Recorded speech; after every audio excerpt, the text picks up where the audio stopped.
Live from the Rock Sports Network studios in beautiful Rochester, New York, it's your Rochester Sports Show, Rochester Sports Mumblings, presented by Salvatore's Old Fashioned Pizzeria. And here's your host, Matt Goldman. Oh, thank you, Patrick. Thank you so much. That was okay. I know. It was all right. It was B. It was a B. B minus. Okay. You recovered. It wasn't my best. You recovered well after the first part. Thank you so much for that intro. I'll let you go back to your job at your other studio across the hall where you're preparing for another fantastic episode of the Chamber Boys tonight at 9 o'clock on YouTube. Check them out. We have a fantastic sports show for you today.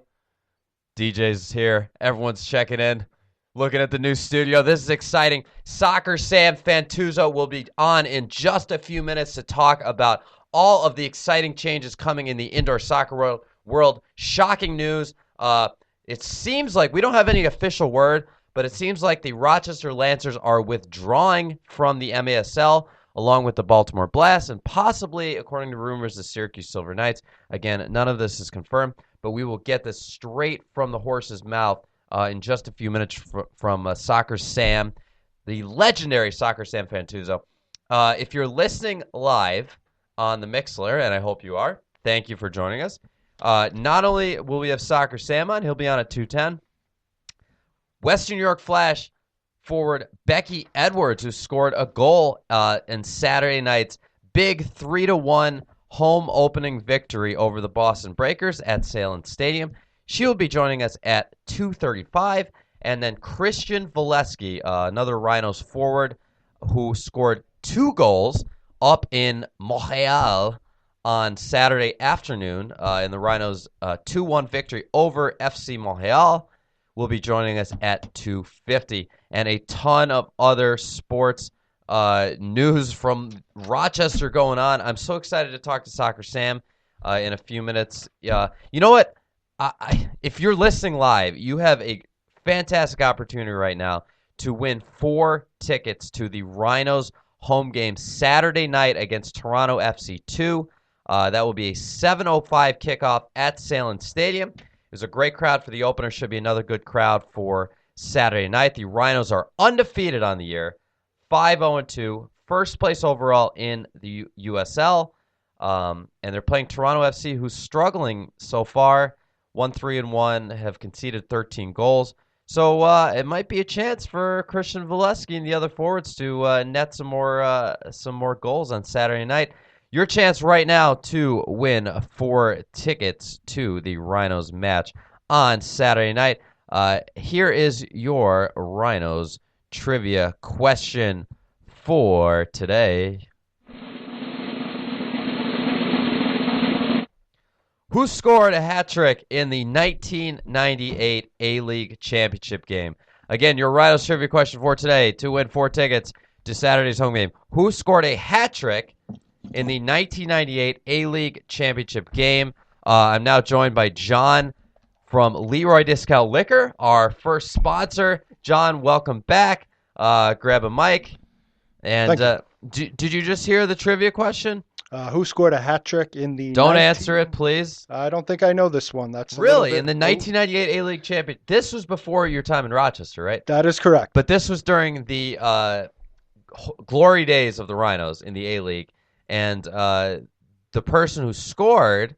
It's a very easy question if you've been following the Rhinos for any amount of time, because the person who scored also went on to coach the Rhinos. So now you might have an idea who it is. But don't say it. Okay. So, John, we have SoccerSam coming on in just a few minutes. We're going to get to the bottom of the whole Lancers indoor soccer situation. Everything's changing again for the second straight offseason. Big changes going on in indoor soccer. We heard on Kick This, Ed Hale, the former chairman of the MASL, and current Baltimore Blast owner, former CIA guy too. He was on, and he was explaining this whole thing about how the MASL did not want to go to franchises.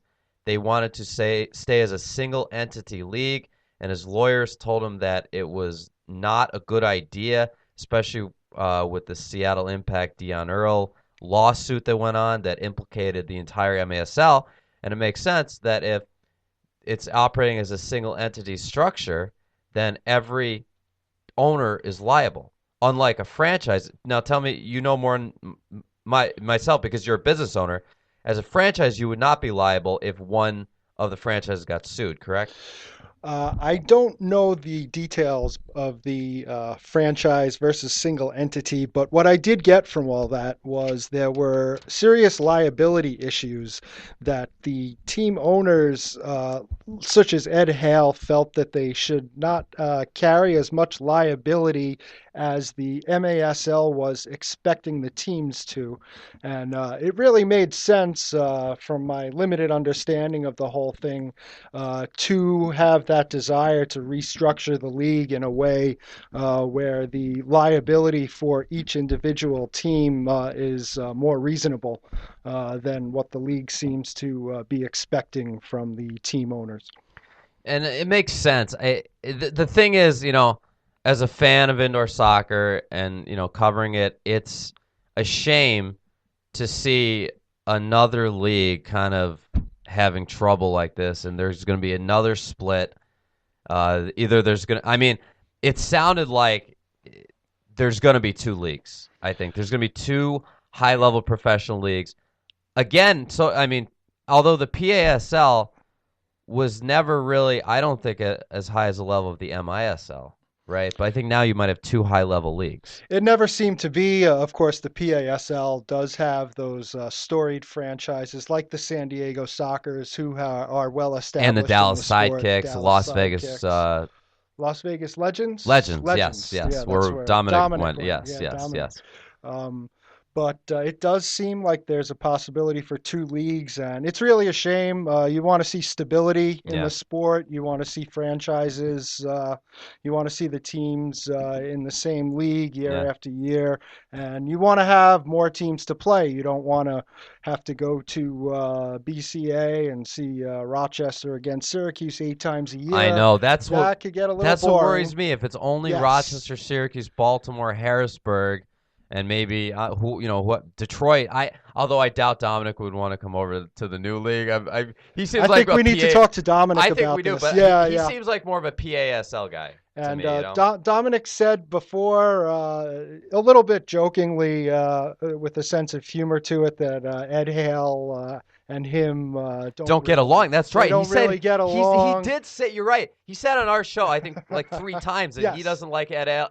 Ed Hale doesn't like him. Ed Hale doesn't like him. Right. And what I get from Ed Hale is, the Baltimore Blast, they are certainly one of the top teams in indoor soccer. Since 1989. For a long time. And I guess from a guy like him, his standpoint, when he's got 7,000 fans in his arena and his team is going someplace to play in front of 900 fans, I could see why he might want something a little bit better on the road. The one thing that really got to me was when I found out early in this MASL season that there are several teams out west playing outdoors. That really were most of those south of the border. Yes, and there were 2 of them south of the border. Yeah, it is warm year round south of the border. But of course, that was why it's called arena soccer, not indoor soccer. Right. And so I wonder if this new league is going to be indoor soccer or arena soccer. I guess it depends on whether or not those teams, which league they go to. I hope there's no outdoor teams in this new league. And there were some rainouts, I think. Some of the games there were a couple rainouts. So I don't know. It'll be interesting to see. We're gonna figure this all out in a few minutes, though, when we have SoccerSam on. Well, here we go, straight from the horse's mouth. Joining us once again on Sports Mumblings, the legendary SoccerSam Fauntazzo. Sam, thank you for joining us. Welcome back. Let's get to the bottom of this. Hey, first of all, you never say to a guy that used to be really, really fat out of the horse's mouth. It really bothers me. No intention there. But hey, listen. I could go all day here, and there's these guys on Bookface that are making up all this stuff. Bookface. Here's the bottom line. if the MISL guys Uh-huh. wanted to just join a league that was out there, they could have just joined the PASL. It was already out. It was there in its existence. It was a single entity league. We could have joined it. The MASL was supposed to be a franchised concept league. But that means no risk. You send in your dues, you pay your franchise fees, just like the Rhinos are in USL Pro, Mm-hmm. and we used to be in the MSL owned by the USL. You have no risk. The way the MASL ended up being was no different than the PASL. What that means is 23 guys are somewhat partners in this loose single entity league. So if I do something crazy, 22 other guys are responsible. Somebody in Seattle does something crazy, 22 other guys are responsible. That was never the intent. So all the crazy things you read when the Lancers decided not to come back, that's what really happened. It wasn't because of multi-point, single point. It was because at the last minute, weeks after the league meetings in Baltimore, they decided, hey, we're not ready to become a franchise yet. We're going to go one more year with a single entity. My lawyers were against it. My family was against it. They didn't like the risk. So, when Doug came out and said, hey, I'll run the team and I'll do this and I'll do that, we kind of all regrouped, and our lawyer was able to change our contract a little bit to protect us. But we figured, okay, we'll do 1 year like this and we'll see what happens. Well, mid-season, a lot of crazy things happened in the league with personal things with teams like Seattle. The Seattle lawsuit, thing, right? Yeah. Dancers. Yeah. Another team folded, owed people money. Yep. All the other teams are responsible now because we're one company. We're a single entity. So at that point in time, I reached out to Kevin Milliken. I said, hey, dude, man, you promised me this was going to be a franchise league. Let's make it happen. This is too scary. Yeah, we're working on it. Yeah, working on it. And comes the end of the season, nobody worked on it. Ed Hale's lawyer got involved and said, hey, this is what needs to happen. Ed was an A-share owner. He tried to get all the other A-share guys to join Sam, him. what is A-share owner? I wasn't sure what that meant when I was listening to Kick This. When they formed the league, they decided there'd be A-share owners, which we all thought the A-share owners owned the league, and then the B-share owners, which was us, we had a voting power. Well, we just found out in St. Louis a couple weeks ago at the league meeting that all of us are responsible for everything, and we're basically A-share just gives them a little more power. They have these weekly meetings. They decide what they're going to do with teams that are going to fold or teams that are going to come in or teams that are having issues, referee issues, hotel issues, whatever, playoff issues. That's what the A-share guys are supposed to do. So Ed Hale was one of the 6 A-share guys. Am I going too fast for you? No. This is perfect. All right, calm down. All right, calm down. Ed Hale was one of the A-share guys. I'm taking notes here, Sam. I feel like I'm back in college. So Ed Hale says to the A-share guys, hey, look, we need to become a franchise. This is my lawyer saying this is not a true single entity league. And if we were a true single entity league, there's too much risk either way. Let's go franchise. They say let's table it for the league meetings in St. Louis. We go to the league meetings in St. Louis. Ed Hale has a 2-hour presentation. Everyone's invited, A-share guys, B-share guys, all the teams. And basically he explains why it's important to go with the franchise concept. We're not responsible for any other issues. We could sell teams now to AHL teams because they only understand, real corporate America. They don't understand this loose single entity world. And everyone, was listening. Everything was cool. And then the other A-share guys decided to kind of table it again. So Ed got a little upset and said, look, we've been tabling this thing now for a year. We're going forward here. And I'm going to go forward with what I need to do. And those of you that want to join me, you could be part owners of this thing. But we need to protect everyone. And that's what happened. So, Sam, was the real catalyst for this, was it that problem that happened in Seattle where, I read the front page of that lawsuit and it implicated Kevin Milliken, it implicated the entire MASL in that lawsuit. Was that what kind of really scared you guys?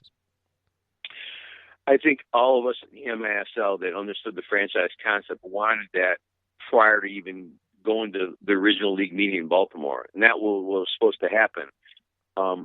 after the whole Seattle thing, obviously everyone panicked and realized, hey, if this lawsuit comes out, Mm-hmm. Everyone is responsible. If somehow this guy, did whatever he did and is found guilty, and there's, a $200,000 settlement, Mm-hmm. all the teams in the league would be responsible. Mm-hmm. Since then, a few of the teams, the Missouri Comets, that helped create this single entity LLC, and San Diego Soccer's Phil Salvaggio, who used to own the PASL, they agreed to assume any debts that happened last year in this really loose single entity. What that means, guys, legally, a single entity is like one big company. All the money goes into one account. That account pays all the bills. Payroll goes that way. That women's league that Eddie Wambach played in, that's how it is in the Flash plan. The current league is the current NWSL. Isn't MLS still a single entity? MLS still is, and they're going through some labor issues right now. I'll give you a quick history. I talked to some people about this. MLS, what they want to do is, because soccer in America hadn't made it, they figured, hey, let's do this single entity. We own all the teams, and that way we could control, the guy in Toronto that might want to fold, or the guy in Denver that might want to fold. We could control this for at least 10 years, and then we will become a franchise. Well, it's probably going to happen sooner than later. They're going to be a legitimate franchise league, but technically they still are a single entity, and that's why there's this payroll issue or this employment issue in America. Very interesting. So is okay? Are the Lancers officially withdrawn from the MASL? No, we're not officially withdrawn. What we're hoping is that the guys that are against Ed Hale doing this, which makes absolutely no business sense, no legal sense why they're against it, we're hoping that they all get behind Ed Hale and say, hey, we're all for this, let's do it, and let's either become, the MASL becomes this legal entity in a franchise system, or if the Securities Exchange or whatever, whoever's in charge of how this all works, says, hey, you guys can't become a franchise system because you operated the PSL in a gray area and you operated the MASL last year in somewhat of a gray area. You may need to form a new league. Then that may happen too. So we're all hoping, all 23 teams are hoping that the guys that are kind of being stubborn right now join forces with Ed Hale and do this the right way. And if not, then what? Well, we're still going to hope. I mean, if not, you're probably going to have a few guys that don't join the franchise system. And at that point in time, I think there's going to be a lot of red, green lights out there blinking.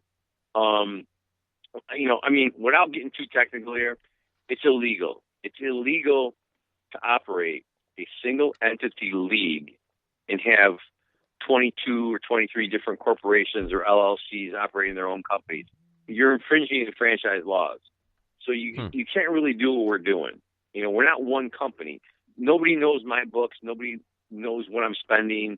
And I don't know what the guy in Seattle or San Diego is spending. We're not one company. A real single entity league is kind of like one big monster company with different managing partners in each city operating that team. That's not what we are. We're all independents. So if you look it up, we're basically operating as a franchise right now. So I think the guys that don't join or say, hey, I'm not joining for whatever reason, I don't like Ed Hale, or I don't like this, or I don't like that, those guys are probably going to get in trouble, I would think, for still being part of something that shouldn't be. So is there a chance that there will be 2 top-level indoor professional leagues next season? I'm not sure about top level. I think there's a chance that there may be a franchise league that Ed Hale and some guys are involved in. And then there may be a PASL type league that is more of like, a single entity, loose kind of league that, there's no real governing body. There's no franchise documentation. You can never really sell your company to anyone because no one's ever going to want to buy it because it's not a legal entity. And then I keep hearing from you about these AHL teams. Are you guys looking into having AHL owners also start a soccer team? Like I heard Providence, I heard Utica, I heard I remember there was one in Ohio. I forget, was it Toledo in the ECHL or? Yeah, I mean, what's going on right now is you're the sports nut, man. You know that a lot of these East Coast hockey teams are losing their affiliations. Mm-hmm. A lot of them don't know if they're going to go from AHL to a lower level, so they have contacted IHL about joining a league, but it needs to be a legal league. It needs to be a franchise league for them to join. Nobody in their right mind with a decent lawyer is going to ever want to be part of a loose single entity that you're responsible for some guy's debt that you don't even know. I mean, most people don't even want their family members to be partners, let alone 23 people you don't even know to be your partners. That's kind of how it's set up right now. Sam, what is the National Indoor Soccer Association? Is that anything to do with you or Ed Hale? No, it's not, but I'm pretty sure that's been around for a long Oh, time. okay. I think that is. I think I used to get the emails and letters from that. It's basically people that run indoor facilities. They're part of the association. I mean, somebody said that the guy in Vegas was kind of gonna turn his youth association that was part of that into a pro. Oh, okay. But I've talked to him. His name is Merrick Cohen. He says that's not true. That's not going to happen. I mean, okay, you're going to have people with egos and people that aren't happy to keep on doing whatever. Right now, we have something really special. You have 23 teams, some of the top owners in the country that love this game, that aren't afraid of losing money. I think we all just want to be united, but we want to be united in a legal way. And right now, we're not legal. So right now, let's say tomorrow the Rochester Lancers want to sell. I can't sell I have nothing to sell. I don't have a franchise to sell. I got nothing. I got a piece of paper that says I'm this part of this group and we're single entity, but no lawyer of this. Let's say I score and I get some money guy that wants to buy me out and I go retire in Florida with you, man. We go do a radio show in Florida. All right, let's do it. It's not going to happen, man, because I can't sell it because it's nothing. It's not a franchise system. It's nothing to sell. And that's what these guys just don't get. And I'm not saying we're doing this to sell. I'm doing it for protection. Now, all right. When I read Sam, sorry, there's a lot of teams in the MASL that are not at a same. It doesn't seem like they're at the same financial level as far as expenses and revenues as you guys or Baltimore or Syracuse. You guys are playing in AHL arenas and drawing 6,000, 7,000, 8,000 fans. There's teams in Mexico and in Texas that are playing outdoors at just an outdoor little box lacrosse / soccer facility, with 500 fans, and they're operating it more like a men's league. So I can see, is that why maybe a lot of the owners don't think it's necessary, because there's no financial bonus to them for moving to a franchise system? I think the guys in Mexico didn't understand that they weren't part of a franchise system. They definitely want to become a franchise system because now basically they own a company in the States. They're part ownership. They own 4.7% of a company in the States that they don't want to own. So the Mexican teams want to be part of a franchise system. The small teams, guys, I mean, here's the deal. People can say what they want. Right now, like, if I wanted to open a second team in Florida, there's nowhere to play right now in Florida, in South Florida, other than a beautiful state-of-the-art tennis complex that's outside. Okay. If you got the right turf down, I mean, we have all watched soccer throughout the world played when it rains, and if you got the right turf down, is it so bad to play outdoors? So I don't think that's the issue of playing outdoor versus indoor, as long as you could play with an indoor size field with the boards and all that. I just think that a lot of these teams just, they operated that way for years. Last year was the first year of us kind of tightening things up. And if you look at the history of American soccer, some of the best teams in MLS right now were A-League teams and USL teams. The Toronto Lynx drew nobody for years. They drew 200 people. Now they're a top draw in MLS. Right. Vancouver Whitecaps drew nobody in A-League, top draw in MLS. I mean, Portland Timbers. The Montreal Impact can't fold in '99 because they couldn't draw a fan. They're a top draw in MLS. So I think the idea here and they just played in the CONCACAF Champions League final, which was incredible. Right. So if you could play in a small arena right now, you got 500,000 fans. I mean, keep the thing going. If you could break even, and then you get lucky with some big investor, or the city government decides to help you build a stadium like they helped the Rhinos build their stadium. I mean, everything could change overnight. So that's what we're trying to tell these guys in these small markets that are kind of like don't have what we have right now. They just don't have a place to play. It's not because they don't want to play in a nicer building. There just isn't a nicer building available. Mm-hmm. Be patient and look at the history of MLS, what happened. So it sounds like as of now, Sam, the MASL is still trying to keep itself together. You guys are still going towards trying to have one league, right? Breaking news right here. After yesterday's Saturday's radio show that Ed Hale was on, all the teams that were against Ed Hale, other than one or two people, are all now saying we all want to work together. Okay. Let's do this the right way. That's good. Yeah, Andrew Haynes in St. Louis right now, he is, while we speak, he's trying to get a couple of the guys that don't see the light yet to get together in St. Louis as early as this week and say, hey, let's just put it on the table. Let's make this work. It's for the good of the game. Let's do the right thing. And I think it could be fine. If I was a betting man, I would say out of the 23 teams, 20 teams will probably join the proper franchise concept. And the few that are being difficult probably will either end up selling their teams or folding. Now, how about I heard that the single entity scoring will be in effect for all 23 teams next year. Of course, that came out before this whole issue with the franchise system kind of became public. Is multi-point scoring dead?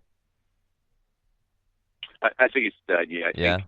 I think we proved, Tommy Tanner, Ed Hale, and I proved that our attendance did not go down. Harrisburg had an awful year on the field, and their attendance went up. Missouri's attendance went down going single point. Milwaukee's attendance went down going single point. St. Louis's attendance went down going single point. We proved all that, but the majority wants single point scoring. So we're going to go what's best. You have to be a team. You have to work as a unit. So we're going to go with single point scoring. What the Lancers are going to do is we're going to offer our players bonuses for shooting from outside, 3-point arc, and we're going to do something creative with the fans that when a player does score from the 3-point arc, somebody get a $3 off coupon or something, or 3 free tacos, or 3 something, and just try to keep that moment, that excitement of those far shots. Because I hate when these guys play like they play at the sports car, when they just everybody's dribbling in front of the goal and kicking it. Nobody's shooting from outside. I think it kills the game. Yeah, I mean that's it. The game definitely is different with the multi-point scoring. I think it's more exciting, and it's a shame, but I guess it might be better to have all the teams playing by the same rules. Yeah, part of it's that, Matt, and the other part of it is that the rest of the country, the rest of the world that plays indoor soccer, they play with 1-point goals. Right, so right. The World Cup was by 1-point scoring. Yeah. Yeah, so I mean, like in football, it's a little different. But like if your kid's playing youth football, it's similar to pro scoring or at least college scoring. So we need to at least be what the rest of the country is doing, and for now, and I think it'll be fine. I mean, I watched the World Cup games. I was so excited. Most of the games I was on the edge of my seat. Yeah, they were very exciting. Scoring. Yeah. I mean, the only thing I feel bad for those 3-point lines are just going to be lonely and useless. Unless we do something creative with marketing. That's what we're going to do. The player hits out there, he gets a nice bonus, and the fans get something. Yeah, very true. Well, it should be exciting. Sam, when are we going to know, if this is all resolved? I think it's a really crucial week for indoor soccer, and I think by Saturday we should have some direction. Either it's a total split, and these guys just aren't budging, or we're all united, and most of us are pushing. I don't have any say in it. I'm nothing. I'm just another team that pays my dues. In the 20, I'd say 18 guys are very similar to me. We don't have a say in anything. Well, us 18 guys are united, saying we want to stay with one league. We want it to be a franchise league. We want Ed Hale to run that league, and it's the few guys that are kind of fighting it. Well, it should be very interesting. At least we know for sure the Lancers are back, correct? The Lancers will be back. No matter what happens, if it's a 10-team league, a 20-team league, we're going to be back. we don't get our dates till after the Amerks announce their dates, and the Nighthawks and the Razor Sharks. But we plan to play 10 home games, the Blue Cross Arena, November through February, and the February playoffs in March. That's our goal. We're not, we're selling tickets, we're selling sponsorship as we speak. It's just a minor glitch right now, but I think once we get it right, it'll be right for a long time. I mean, you saw it with the A-League and the Rhinos, then it became whatever it was before that, then it became USL Pro. It took a while to get it all straight, but now it's pretty consistent. Yeah, absolutely. Yeah, growing pains, right? Say the women's league, outdoor leagues have had the same issues. They've had 3 different leagues in 5 seasons, and hopefully now this incarnation of the NWSL will be the stable one that kind of stays around for a while. So maybe it'll be the same with the indoor soccer. I hope so, man. Just egos. It's a tough thing with crazy egos, man. But the beauty of Ed Hale is that he loves this game more than anything, and he's got money. And if you got money and you love the game, everything will work out. In the past, there's been guys that had money but didn't love the game, and that's always an issue. So if you love something and you have money, I think this could go forward for many years to come. Well, it should be exciting. We will definitely be staying tuned and giving everyone updates on our show. Sam, thank you so much for joining us. We have John from Leroy Discount Liquor in here today. He wants to know if you know what happened to Andrew Hoxie. I thought he was playing with Orange County, right? He's not there. He was supposed to play with Orange County. He decided not to play outdoor this year. He's just kind of working on his indoor skills, and he should be back. He's scheduled to come back to the Lancers. Very cool. And the coaching staff is back, correct? Doug Miller and Ray Boom Boom? Doug Miller, Ray Boom Boom, John Barter-Curdy, and Billy Ginther. All 4 of them are back. Wow. And Doug's talking to players every day. Very cool. It should be exciting, trying to follow up that playoff appearance from this spring, almost beating Baltimore in the East Division semifinals. That was really, really cool. That was an amazing game, and hopefully you guys can go farther next year. Sam, thank you so much. This was a pleasure as always. I think they finally took down your billboard on in Gates over here with you wearing the Russian hat now that it's warm. Yeah, some are trades, so they don't take them down as they should. But right, pretty funny stuff. You gotta have you in a bikini now or a Speedo, right? Be like, hey, we'll deliver to the beach. I want to do the birthday suit for the free pizza on your birthday, but they won't let me. My staff says it's inappropriate. I guess for a big billboard on 490, yeah, maybe a little bit. All right, Sam, thank you so much for joining us. This is great. Thanks for having me, guys. Bye-bye. Yep. Well, very interesting stuff. I was misinformed. I thought it was definitely going to be a new league. It sounds like now they're going to try to work together. So who knows?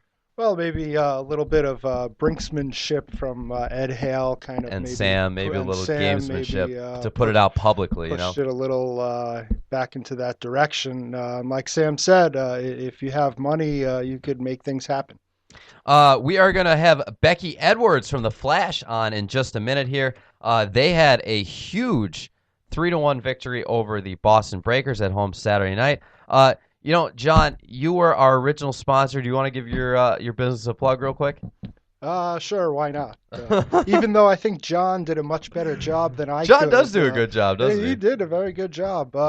Leroy Discount Liquor, we're located at 128 West Main Street in the village of Leroy, or Leroy, as people there Is it French? It probably was French originally, right? It probably was. I think the original spelling could have been R-O-I, Leroy, like the king in French. Anyway, we're right next to Tops in the Tops Plaza in Leroy.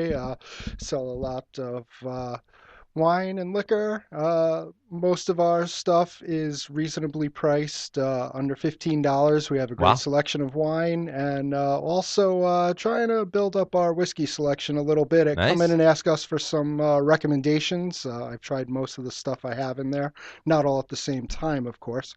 And, if you're in the area, come check us out. Again, that's 128 West Main Street in the village of Leroy, next to Tops. I feel like whiskey's got to be pretty popular out there. It's kind of because you guys are It is. out near the country. It's kind of a country drink, right? It is, yeah, and there's also a trend in the industry. Vodka sales are declining a little Really? bit, and whiskey sales are rising, Very interesting. especially with the flavored whiskeys that are coming out now, turning more women onto drinking whiskey. Traditionally, it was basically mostly considered a man's drink, but Yeah. now you have some of the ladies partaking in whiskey a Very, little bit. very interesting. John, we're going to be joined now by Becky Edwards, forward from the Western New York Flash. Becky, thank you so much for joining us. Big win for you guys this weekend. That was fantastic. Tell us about it. Yeah, thanks for having me. Yeah, it was good to come back. We started the season a bit slow. 2 losses on the West Coast to 2 very good teams. So, to come back in front of our home fans in Rochester and get a win was important for us. And, hopefully we can gain some momentum off that going forward. I was really amazed at the way you guys played on Saturday. After, watching the first 2 games on the road, you guys looked a little overmatched in Seattle and Portland. And then it was kind of worrisome the first 20 minutes there on Saturday. And then after that, you guys just picked it up and really started to control the game and had the possession for, I'd say, most of the second half and put in 3 goals. Yeah, well, Portland and Seattle are 2 strong teams in this league, probably top 3 in my book. And, you saw that in, coming to Western New York Flash this offseason. We have a young team, 3 players from last year. That's a lot of turnover. So it will take some time for things to come together, but, we're moving in the right direction now. And I thought it was a good performance from us on Saturday. Yeah, and, as you're only 26, but you're actually one of the veterans on the team now because it's so young, right? Yeah, that's somewhat scary to hear. Right. I heard, I think the average age of the Flash is 23 this year, which is, it's a big difference from the Flash teams of past. I mean, the 2011 team, which you were part of in the old WPS, with that team with Marta, that was a much older team, right? Yeah, definitely a lot older. And, the young players that we have, they're very talented. It will just take some time for things to come together. And, I'm excited to see these young kids continue to develop. So you're out of Florida State. You won the championship with the Flash in 2011. That was I believe, your second pro season? Yeah. Second pro season. And then you went on to Sweden for a couple of years, came back to the U.S., played for Portland, played for Houston, and then you got traded back here in the offseason for Carly Lloyd. Was that a surprise to get traded back? Were you excited to come back? No, I was excited to come back. Very excited. I know Aaron pretty well. I like how he, I like his style of play. I know how he wants to play, and we had a good relationship in 2011, and then the league folded in 2011, so I was forced to go play overseas, and it's nice to be back here in Western New York. What was that experience like playing in Sweden? Because I hear they have a very, very high caliber women's league as well. Yeah, very much so. I would say, the league in Sweden is probably top 3 leagues in the world, and it was a great experience on and off the field, to see another country and experience different culture, meet new people, different style of play, very top level, just different, I guess, the style of play. Is it more technical? Yeah, I would say more technical, more tactical, a little bit more possession oriented. So it's good to experience that and hopefully bring some of that experience back here to the NWSL. The NWSL and the professional women's soccer in America in general seems to be very high scoring, which is great for the fans. I mean, who doesn't love to see a 4-2 or a 4-3 game? Was that what was a little different playing overseas? Yeah, I guess I never really thought about it that way, but I guess it is a little bit more high scoring here, and that's probably because the pace of the game is so fast, and there's a lot of great athletes in this league who, take it upon themselves and score some great goals. So, I hope that will continue to be the case, and more fans will come out to watch us in the NWSL. Must have been exciting to get your first goal on Saturday, right? Yeah, it was fun. So. And not only that, Sydney Leroux got her first goal, which it seemed like it was a big sigh of relief for her, and I think for the team and the fans that she finally was able to score, because she had so many chances on Saturday, and finally she put one in. Yeah, and Sydney's a great player, and she's always going to create those chances for herself. So for her to get one on Saturday and send her off into the World Cup with her national team. Hopefully that will give her a little bit of confidence and, show our young players, how to step in and score. As a goal scorer yourself, is it an exciting opportunity for you to be able to play with Sydney? She really is one of the best players in the world. Yeah, she is. We actually played together in 2008 in the Under-20 World Cup. So, okay. I knew Sid previously, but yeah, it's great to have her here in Western New York. She's I think she's 24 years old, but she plays like a veteran. She has some great experience, obviously very athletic, and brings a lot to our team. Do you feel like the Flash are underdogs this year? Because it seems like it's a little different, the feel of the team this year. In the past, they've been, the Flash have been up there with Portland and Seattle as, thinking the teams that might be the favorites to win the championship. And it seems like this year you guys might be flying under the radar a little bit. Yeah, you could say that. You could say we're underdogs. Like you said, I don't think anyone really has us on their radar. It should be an interesting year with the World Cup going on and players in and out. And luckily or unlucky for us, we're only missing Whitney and Sid. So, right. We have a core of the group together most of the year, and hopefully that will be an advantage to us this season. It's a little bit shorter of a season this year as well, only 20 games as opposed to 24. Does that make these games in May, early in the season, that much more important? Yeah, well, I guess it's a little bit, less games, but I think the season is actually a month longer. Okay. Where last year we were having at times 3 games in a week. So, it was strange to have a bye week in the first month of the season. Right.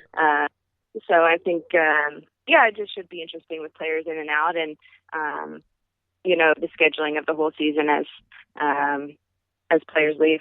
I think that had to be a really well-timed bye week for you guys after, the tough road trip out west to be able to practice for an extra week before, starting up again, correct?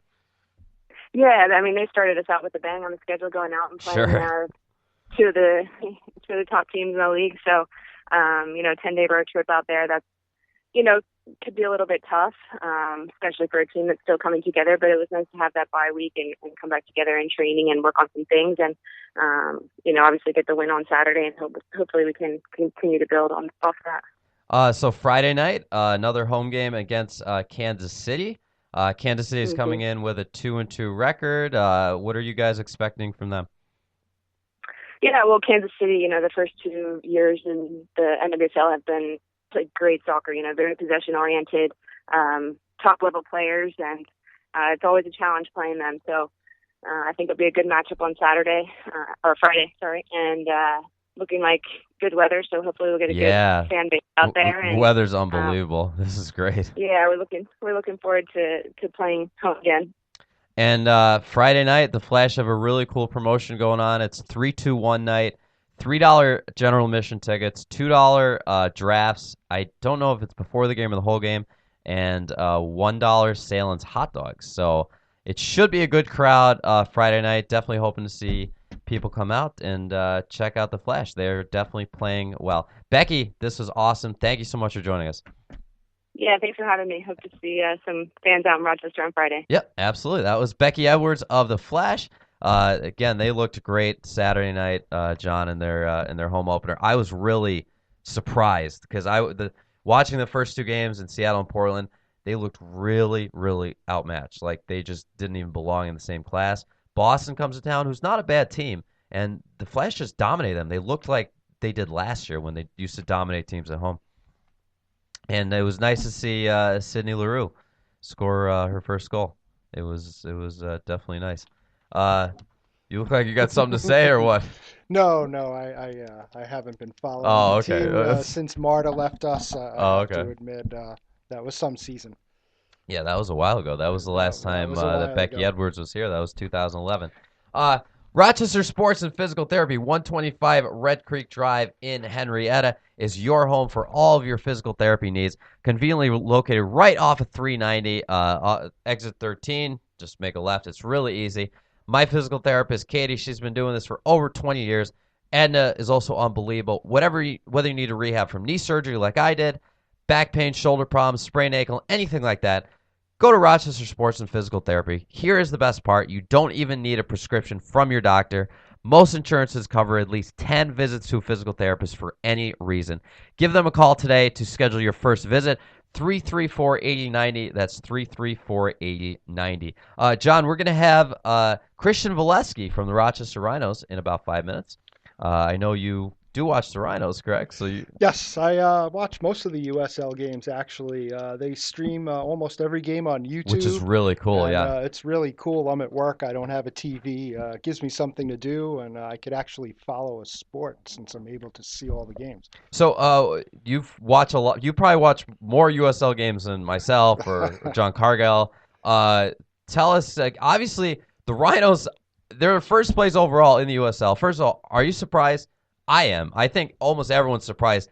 I think we knew we'd have a good team in Rochester, but first overall after 7 games? Yes, this has got to be the best Rhinos team I've seen. I've been in Rochester since about '07. This is definitely the best Rhinos team I can remember seeing over the last few years. Very exciting. They're attacking a lot more than what we've seen sometimes in the past, scoring goals. Yeah. Christian Volesky has contributed a 4 few goals. Especially on that left side. There's a lot of players that can attack out of the back. And very exciting team to watch. I don't think we expected a good team, but we didn't maybe expect this good. And I think it should be very exciting for local soccer fans to start coming back. We have a winning team that plays an attractive soccer that involves a good deal of attacking play. I know a lot of soccer fans like myself don't really like to watch too many 0-0 and 1-1 and 0-1 games. So this Rhinos team seems to be really providing some entertainment.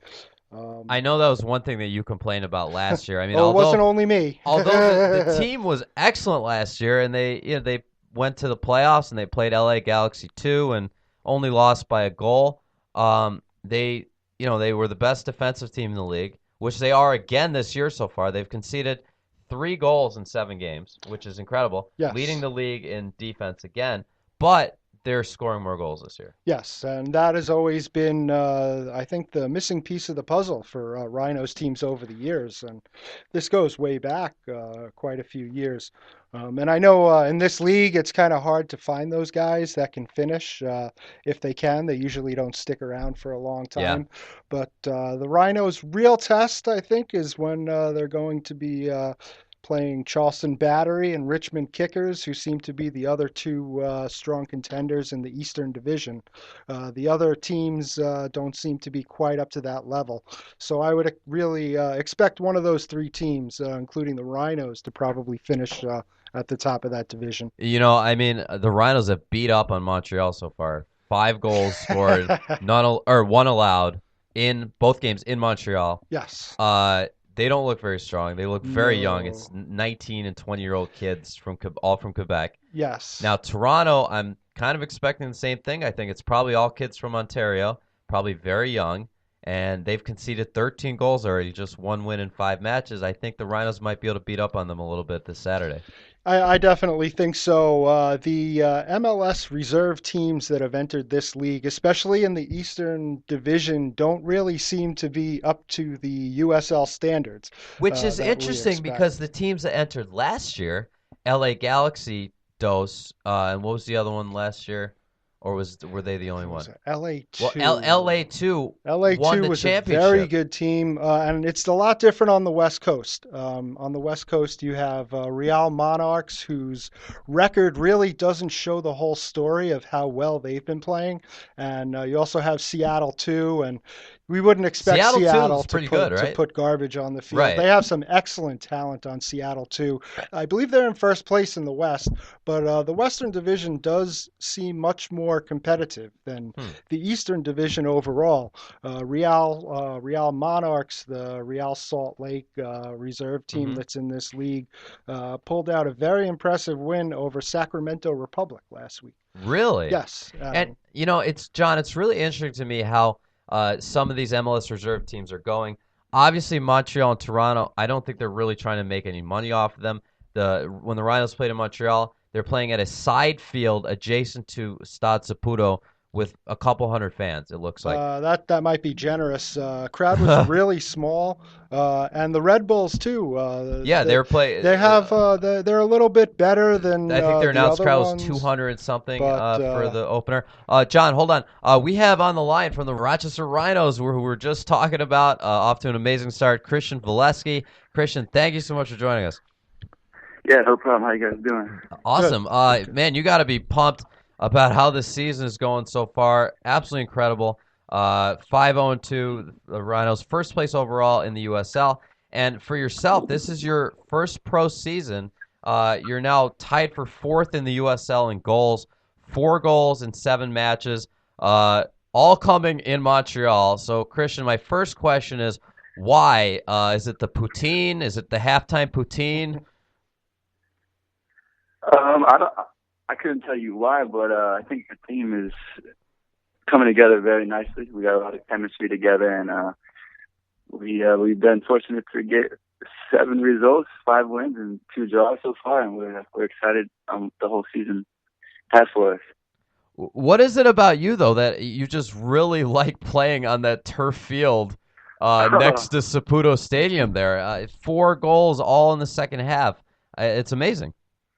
Yeah, I couldn't tell you. All on the same goal as well. It's pretty bizarre. Never happened to me before, but I don't know. I couldn't tell you why. It's just been that way. I've been fortunate to score 4 goals there. I want to get some other goals against other teams. Sure. But so far, it's been a great place in Montreal for me. So you got to be excited, being your rookie season, to be playing on such a strong team. The Rhinos again. The Rhinos have been known historically to be a very strong defensive team. Again, leading the league in defense, just 3 goals allowed in 7 matches, best in the USL. Does it help as a forward to know that you have such a stingy defense and good goaltending behind you?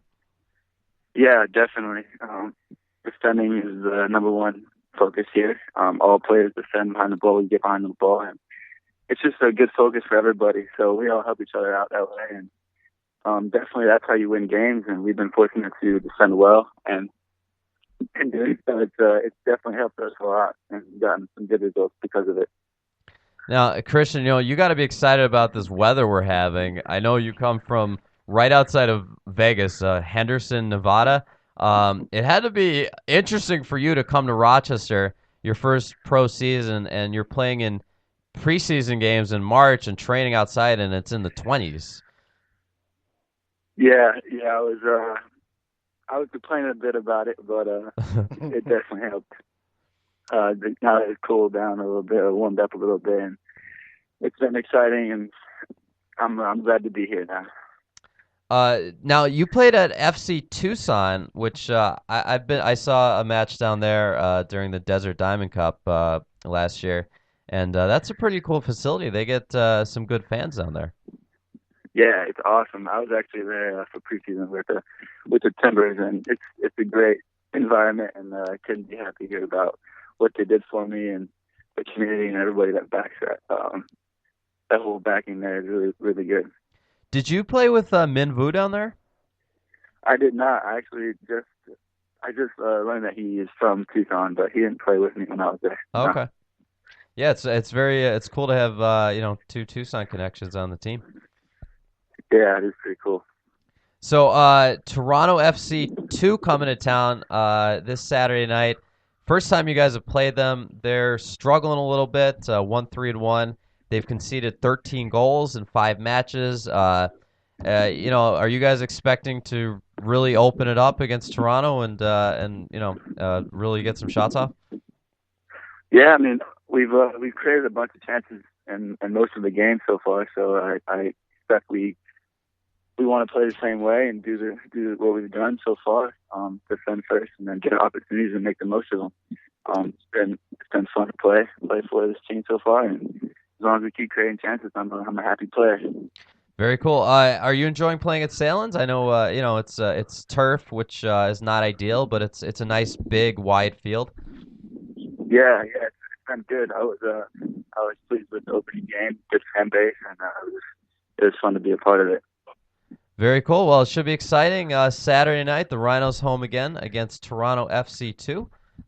Should be a good crowd. I think the weather's going to be nice, and the Rhinos will try to extend your unbeaten streak, which is amazing, and it definitely should be exciting. John, you got any questions? Or I didn't. I hope you run up the score a little bit. I think a lot of us fans would love to see that. We haven't seen something like that in a while.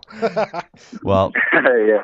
if anything, I know Christian likes scoring against Canadian teams, so Oh, I yeah, think it that's could true. be That's true. it could be good for Saturday. Christian, thank you so much. This was great. Yeah, no problem. Thanks for having me. Yep. guys. All right, Christian Volesky from the Rochester Rhinos. So, yes, should be exciting on Saturday, definitely. Should be a good game, and I think the Rhinos should easily have this one. Yeah, you always want to, be leery of those trap games, they call them, when you're a little bit, overconfident maybe about facing an opponent who's struggling. I can't see Bob Lilly allowing his players to get that way. Absolutely. He'll lock them in a dungeon That's why and they beat call. them. Just joking. Well, we hope. Yeah. That's why they call him the general, though, because man, I was watching that Montreal game. There were such little fans there. You could just hear Bob Lilly yelling the entire match. Especially, he likes to yell at his defenders. Yes. He doesn't take any lack of focus from his defenders at all. He'll be right on top of them.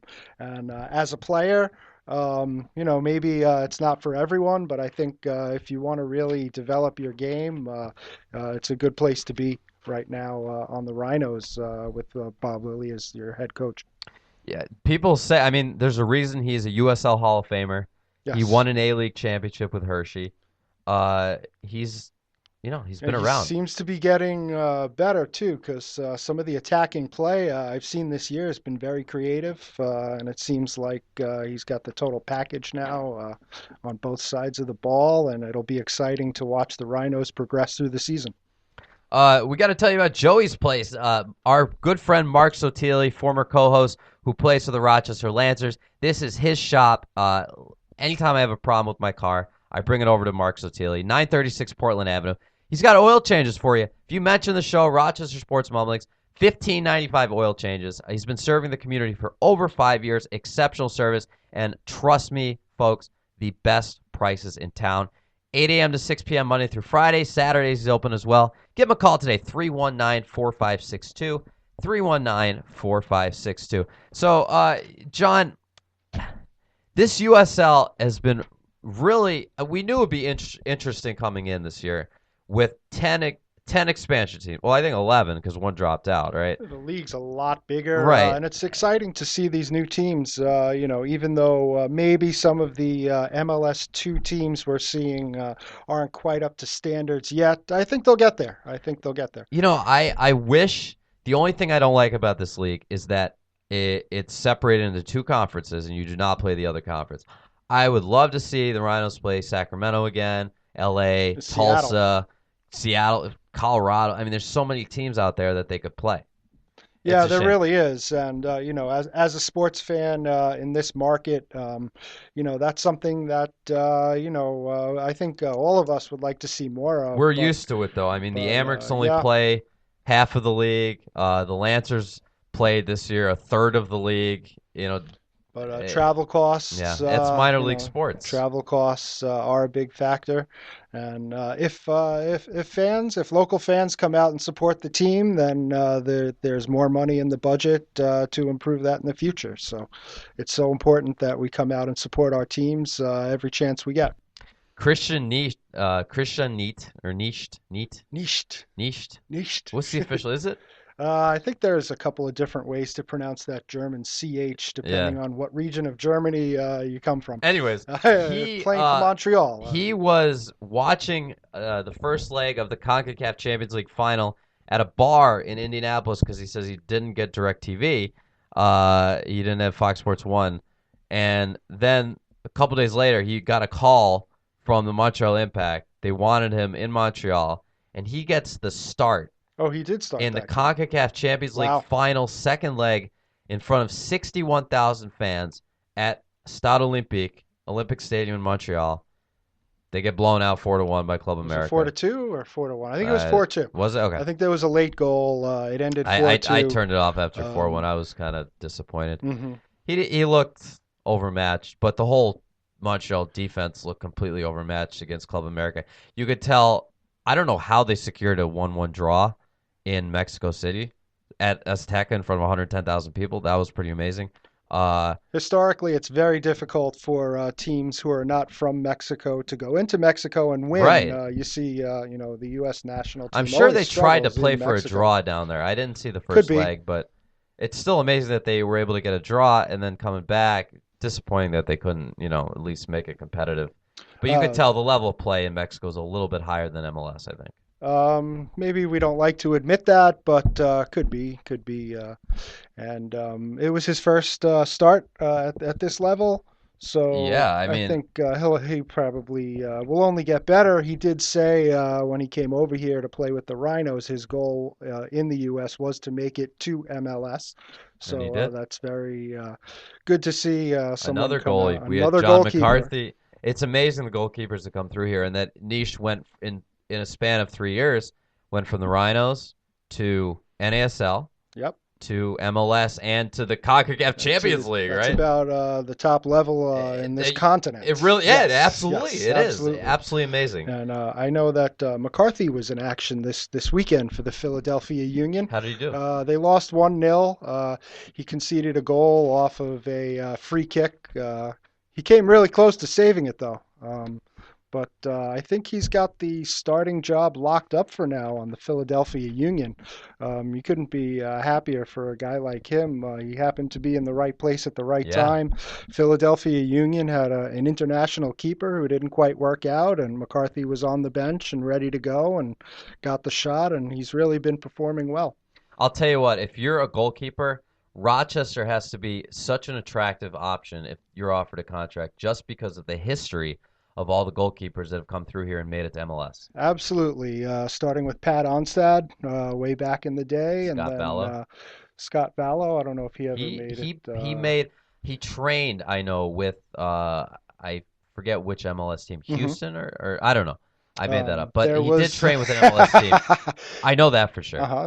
Tim Melia was another keeper. He's been kicking around MLS. Yep.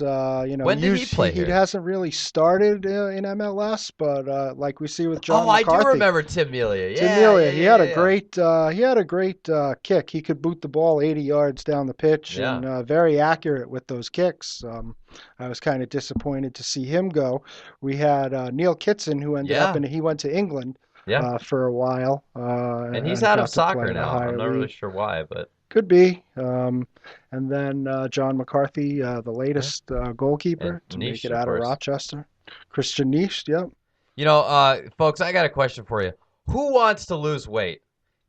Can you imagine what it would feel like to shed those extra pounds, to look in the mirror and see a slimmer, sexier you? Well, I wanted to lose some extra pounds, so I went to see Dr. Matt Boeheim and his crew at Restoration Wellness. Dr. Matt has a custom fat loss system just for you, and he guarantees you lose 20 to 40 pounds of pure fat in 40 days. I will repeat, 20 to 40 pounds of pure fat in 40 days. I know what you're thinking. 20 to 40 pounds in 40 days, it's impossible. But it's real. It works. John, do you see me? You see what I used to look like? You look very thin. Thank you. Look like you've lost a lot of weight. I dropped 25 pounds in 33 days. But you don't eat anything anymore. What? I'm on this diet. It's a special diet. There's the thing about this. There's no exercise required. Okay, but if you're already exercising beforehand, you can keep exercising. Okay? I think basically we want to recommend exercise. If okay, on this system, it's not required. That's the magic of it. It's all dietary. Okay. You see that I don't eat a lot, but I'm not hungry. That's the amazing thing. So you don't eat a lot, but you're not hungry. But because you're burning fat all day long due to the supplements, okay? It's all scientifically and dietary science based, all right? And it works. I couldn't imagine any other way to have lost 25 pounds in 33 days, and I feel great. I have way more energy than I did before I started the program. It's fantastic. I would recommend this to anyone who wants to lose weight. It is absolutely worth the value. Give Dr. Matt a call today. Give his team a call at 844-THIN-ME. That's 844-THIN-ME. Or go to their website, loseweightrochester.com. That's loseweightrochester.com. I really, really, genuinely like being thin. I've always wanted to be thin. I'm finally thin, and it's great. It feels great, and I recommend this program to anyone. John, I know you're a soccer guy, but we got to talk some other sports, all right? Okay. If you want to jump in, Not sure in. if If I not, can help I'll you just out talk. here, All right. but let's go. Big lacrosse weekend. The Nighthawks played their final regular season game in Minnesota. They played a really, really exciting game. Minnesota wins 13-12 at 10:19 of overtime. It was the 6th longest game in NLL history. Joe Resetera, 6 points. Cody Jameson, 5 points. He finishes with 92 points on the season, but not even close to an NLL record of 130 points for former Nighthawk Sean Evans. Just tearing it up for Calgary this year. Nighthawks move on to the playoffs. This Friday night, they host Buffalo at 7 p.m. at the Blue Cross Arena in the East Division semifinal, and it's just a one-game series, so it's do or die. That's a long season. The Nighthawks, it's an 18-game regular season, and now the playoffs. I think the NLL has one of the coolest playoff systems in all of sports, and this is new this year. So the top 6 make the playoffs, top 3 in each division, okay? There's 2 divisions. The first place team gets a bye. Number 2 and number 3 play in a one-game series. That's what's happening this Friday at the Blue Cross Arena. The winner will play a best of 2, just like the MASL does, against the division winner. So if Rochester wins, they'll play Toronto. And a best of 2, if it's tied 1-1, they play a 10-minute mini game. Oh, they do the mini game. Yeah. All right. That's what happened last year against Buffalo in the division finals. And the Nighthawks were down 2-0 in the minigame, and they scored 3 goals at the end of the minigame to win it. So pretty. Oh no, that happened in the final. I'm sorry, that was the final minigame. And in the semifinal, the minigame against Buffalo, they came back. They were down, I think 1-0 in the minigame. They tied it, and they won it in overtime of the minigame. Just unbelievably exciting stuff. And then in the finals, the Champions Cup finals, it's a best of 3 this year. So it goes from one game to 2 game to 3 games. So I think it's a really cool system, actually. I'm really it's kind of the opposite of, like, in soccer, in the old USL First Division, we always had those best of 2 aggregate series for the first couple rounds, and then the final was a one-game champ. Same thing MLS does. They have a aggregate series for their second and third round, and then the final is just one game. So it's a little bit of the opposite. I think it's really cool. The Rattlers, they are 2-2 this year. Both wins now coming in overtime. They again won 10-9 in overtime yesterday at home in Brockport. Returning from the NLL was Joel White, Mike Manley, Jordan McIntosh, and Miles Thompson will be back next week. Big additions. Justin Turry came back from injury. The team looked a lot better than they did against New York, who's also one of the best teams in the league. They beat Florida 10-9 in overtime. Rattlers improved to 2-2, and they will return back to Eunice Shriver Kennedy Stadium on the campus of SUNY Brockport this Sunday, Mother's Day, May 10th against Denver. $10 tickets for moms and free flowers at the gates. So go out. It should be an exciting game. The Rattlers are playing much better. Hockey, Amerks fired Chad Cassidy. So a lot of people saw it coming. The Amerks finished tied for 27th in the AHL this year. 29 wins, 47. 27th. Tied for 27th out of 30 teams. 27th place. Yeah. Oh. So 29 wins, 47 losses. So it wasn't a huge shock that Chad was let go. The rest of the coaching staff, we don't know about yet. So it'll be interesting to see who people always pop around the name Randy Cunneyworth. He's been working as a scout for the Sabres for a couple of years. Former coach of the Amerks, had a lot of success, brought the team to the Calder Cup finals twice. So maybe we'll see his name pop up. I'm sure we'll find out by August or so who the new coach is. And the AHL Calder Cup playoffs are now in their second round. Grand Rapids became the 11th team in AHL history to be down 2-0 in a best-of-5 first-round series and come back to win the series. So the second round is starting. My pick, Utica, is still in there. They defeated Chicago in 5 games, and they are now facing Oklahoma City. So I think it's kind of cool to root for our rivals down the road. Basketball, the I'm doing real quick stuff here. The Razor Sharks coach Robert Spahn, who was let go, we don't know why, maybe a contract dispute. He was named the PBL Coach of the Year. And baseball, the Red Wings are hot, 14-9, half game behind. You're a baseball guy, that's right. Absolutely. Half game behind Buffalo for first place. They've won 7 of 9. Eric Fryer, who started the season on the DL and started as the backup catcher, is now hitting .556 in 9 games. We thought maybe it was a fluke when he's hitting .556 after 4 games. He's hitting .556 after 9 games. Jose Martinez, .314 in 19 games. James Beresford from Australia, .345 in 17 games. Ronaldo Rodriguez, who had an 11-game hitting streak, hitting .300. Aaron Hicks had an 11-game hitting streak. We knew the pitching would be good on this team. Pat Dean has been fantastic. Taylor Rogers has been fantastic. Jason Wheeler has been great. But the hitting is really impressive. I think that surprised everyone, which is good.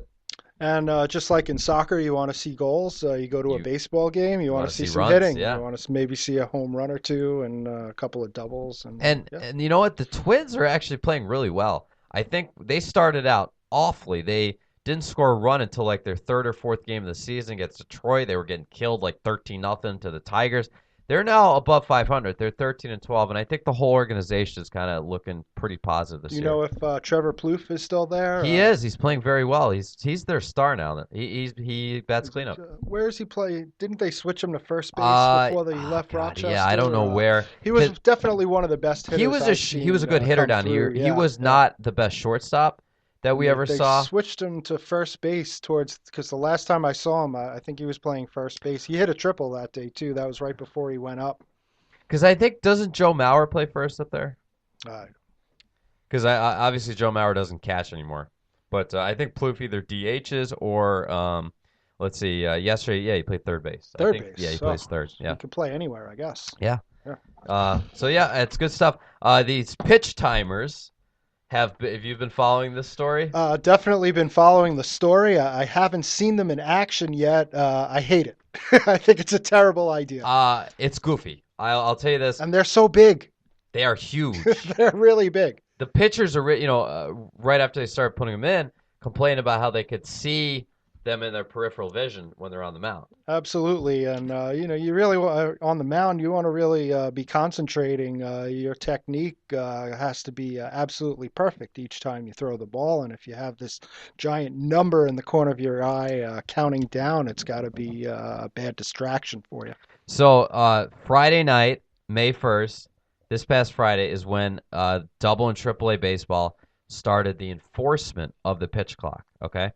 And on the first night, the Red Wings got burned. They had 2 men. They were down 4-3 to Norfolk. 2 men on, 2 outs in the bottom of the 8th. All right. Danny Ortiz at the plate. He gets called for a violation before the first pitch because he tried to step out of the box with 3 seconds left on the pitch clock. So the umpire called an automatic strike, and he then was rattled and struck out on the next 2 pitches. Causing problems for hitters and pitchers alike. It's causing more problems for hitters because you have to be in the box. The rule says addressing the pitcher, so ready to hit, right, looking like you're ready to hit when the clock hits 5. So you have 15 seconds to get yourself ready. Traditionally, it's been hitters that need more time than pitchers to get ready for the next pitch, especially if you get, if you swing and miss at a pitch or you're feeling off balance from a 12-6 slider or something, or 12-6 curve. You need some time. Traditionally, that's when the major leagues guys will step out and adjust their batting gloves and adjust their helmet. You can't do that anymore. You got to get right back in. Now, one change they've made, which is good, every player now gets 1 warning per game. Apparently, Friday, I was up in the press box. This just gets more and more complicated. It does. I was in the press box Saturday. No one really knew for sure if the umpire had actually given Danny Ortiz a warning. It happened again on Saturday to a Norfolk player who was not ready in the box for the first pitch when the clock hit 5. The umpire issued an automatic strike. Again, there was no clear indication of whether a warning was given. So the rules are still changing a little bit. Now they've decided that on any foul ball or any dead ball or any time the umpire changes baseballs, they turn the clock off, okay? And also they have decided that if a catcher is left on base at the end of an inning, the umpire can turn around to the press box, wave his hands, that means cut the pitch clock. So they have adjusted a little bit. They're still trying to tweak it. With the new adjustments, it actually makes more sense and tends to work now. I mean, I'll tell you this. There is absolutely no question that not only in the minor leagues, but in the major leagues where they have the between innings pitch clock this year, the games are a lot faster. It's very rare to see a minor league game over 3 hours this year. Which, to me, I never cared. I have no problem sitting in a baseball game for 4 hours. I love Absolutely baseball. not. But I think that they're trying to maybe attract casual fans who think that the game is too long, even though it's way shorter than professional football or even college football. But, it's worked. The Mets and the Marlins played a game last week in an hour and 58 minutes, a 9-inning baseball game. Wow, in the major leagues. Amazing. That never happens. No, it never happens. That might happen in the minors, but never in the majors. When I go to a baseball stadium, I was always going there because it seems like time seems to slow down a little bit. The casual pace of the whole game is one of the things I always found enjoyable. But maybe I'm just getting old. Maybe no, these honestly, young kids, I totally agree with you. Baseball has its own time. Yes. When you go to the ballpark, the whole world slows down. Absolutely. The game takes. There was a great quote that a player said before the season. He said, it was a major league pitcher, I think. He said, at the end of the day, a baseball game will take as long as it wants to. Right. Now, that's changing, though. They're putting everything on the clock. And when you go to a game now, I'll tell you what, it's nice and everyone kind of relaxes, at least in the press box and maybe in the stands too, when they turn the pitch clock off because there's a foul ball. Everyone's like, all right, now we can like play real baseball. But as soon as that clock's back on, it's like, boom, everyone's got to be ready to go. It's a different game. They're changing it up. No one's got time anymore. It's a fast-paced world. It's true. You know what? I think it's true though. Fast-paced world. It's a reflection of the world in general. It's everyone's rushing everywhere now. Yep. And everyone's in a hurry for what? I don't know. That's an esoteric question that would probably be better for another podcast. Show, for another podcast. Okay. Well, I don't have much to add when you're talking about hockey. Yeah, no, you are a baseball guy, though. I think and baseball, it was the new commissioner, Rob Manfred, that wanted to make big changes to the game. Bud Selig on his way out, I think he was feeling a little more like he had nothing to lose on his way out when he put in the instant replay thing, which, you know what? I didn't like it at first. I don't think it's so bad now. I was watching the Red Sox-Yankees game last night. There was a banger at first, a really, really, really close play. Umpire called him out. They went to review, and they saw that it was a tie, and they called the runner safe. I don't think that's such a bad thing. It's okay. The bad calls were part of the game. They too. were. That they was really something were. else that you just accepted. Growing up watching in the late 70s, early 80s, I guess everything changes. You know what's interesting? The last sport that we have without replay is soccer. It's really the last sport. I mean, with the exception of the World Cup and and UEFA Champions League, where they have the goal line technology, in MLS and USL and NASL, there's no replay, and there probably won't be.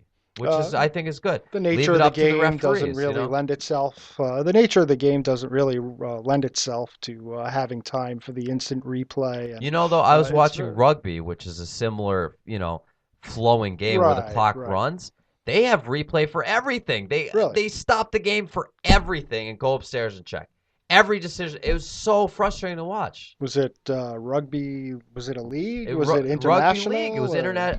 Yeah, it was international. I think it was rugby sevens. International. Oh, rugby sevens. No, sevens I don't know. Sevens I'm sorry, is a different game. I don't know my rugby. Altogether. It might have been rugby union, but I think it was an international. Rugby, you have rugby union and rugby league. Rugby league's the Australian rugby version, league. I saw. No, it's yeah. It's I was English. in Australia. Oh, but they have it in Australia. I didn't know it came from England. I didn't know. Rugby league came from one region, one particular region in England who didn't like something about the rugby union. I think it had to do with amateur versus professional.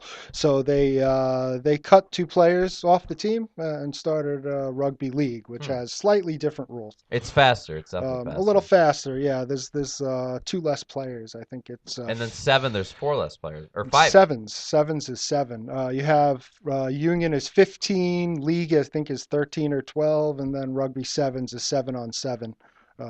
Very fast-paced game for the runners. You have a lot of space, 7-on-7 on that full-size pitch. You know, John, I just looked at the clock. We're way over, so we're about 20 minutes over. Oh, wow. So we're gonna wrap this up. Okay. Can't forget about one of our favorite sponsors, the Mirage, 414 Westridge Road in Rochester, kind of near Greece there, the corner of Westridge and Dewey. They are the official bar and strip club of Rochester Sports Mumblings. Go check them out. They're open 7 nights a week. You can see up to 20 of the hottest girls in Rochester, and the girls are hotter than any other club in Rochester. They're now open early on Fridays. Get there at 4 o'clock for happy hour. Happy hour at the bar, free admission from 4 until 8 on Fridays. They have a great pool table, a great staff, and the coldest beer in town. They're known for having the coldest beer and the hottest girls. That's the Mirage, 414 Westridge Road, proud sponsor of Rochester Sports Mumblings. And don't forget our home teams that we love. The Rhinos are home Saturday night, 7:05 against Toronto FC 2 at Salem Stadium. Tickets are just $10 in advance, and season tickets are still on sale. Just $99 for season tickets, and you can be at every game. It is definitely an exciting season so far, and it should be the rest of the way. And the Rattlers will be home Sunday, May 10th at Eunice Kennedy Shriver Stadium in Brockport. It's a really nice facility. It's not Salen's, but it's nice. The turf looks great. The stands are not bad. There's some seats with backs on them, and you'll get a nice breeze. Definitely, if it's a nice warm day, definitely a nice breeze, and you get a lot of sunlight there. It's Mother's Day Sunday. $10 tickets and free flowers to all moms in attendance. And we can't forget about our home network, RockSportsNetwork.com. Check out their other shows, Mad on Ice, local and regional hockey news and views, The Big Schmaz, local and national wrestling happenings and updates, hosted by superstar Rob Schultz and Ivan the Impaler, local high school sports broadcasts. This time of year, it's lacrosse. So go there and check out some of your local lacrosse broadcasts. And thank you to Late Night Sports Radio, our home on Tuesday nights at 10 p.m. And John from Leroy Discount Liquor, thank you so much for coming on again. Thank you for having me. Absolutely. And we'll talk to you guys next week.